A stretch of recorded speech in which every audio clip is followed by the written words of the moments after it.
me paraît important, dans cette campagne électorale, de respecter les traditions universitaires.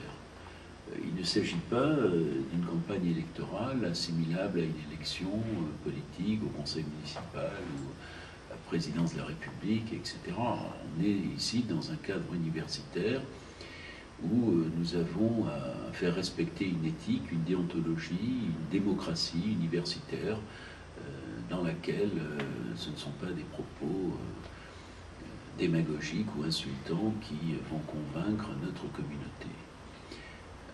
J'avais proposé d'ailleurs à M. Stéphan, dès que j'ai appris sa candidature, ça doit être au mois de septembre ou d'octobre, de le rencontrer pour débattre avec lui des conditions de cette campagne. Je n'ai pas reçu de réponse.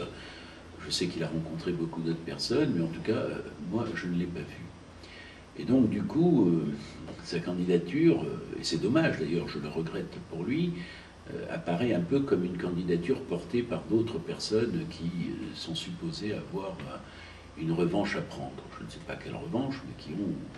Et cela me paraît gênant parce que son projet peut être défendu. Je crois qu'il n'y a aucune honte à défendre un projet de rattachement d'un certain nombre d'entités fortement visibles à un presse marseillais fort.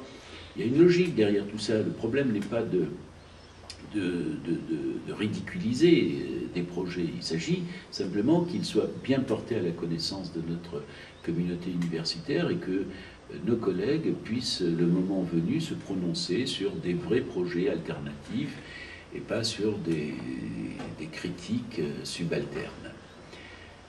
Je crois qu'il y a un autre aspect qui mérite une certaine prudence, ce sont les propositions de réforme de la gouvernance. Il faut éviter de remettre en cause dans des écrits ou dans des déclarations orales les compétences des personnels biatos.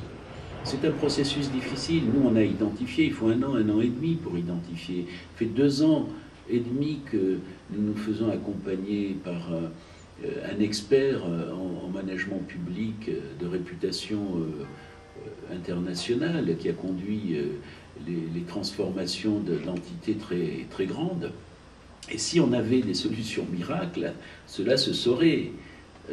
La CPU organise des stages de formation pour les présidents d'université.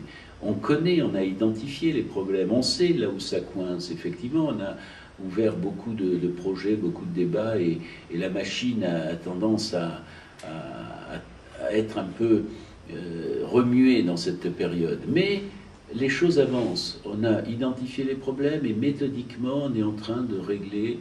Peut-être que ça ne va pas assez vite. Certes, tout collègue a eu à pâtir à un moment ou à un autre de cette lourdeur bureaucratique, etc. Mais on ne peut pas perturber l'institution, parce que ce sont des personnes qui dépendent effectivement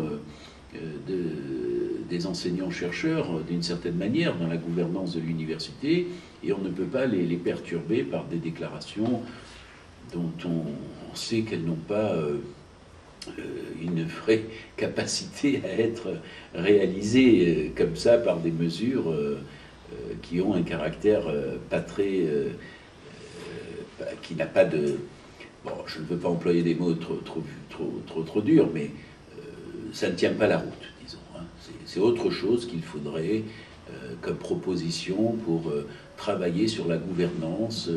Ça se fait selon les services, chaque service a sa cohérence, et on a aujourd'hui à penser une vraie politique d'établissement dans un contexte nouveau où on aura à montrer notre capacité à assumer l'autonomie.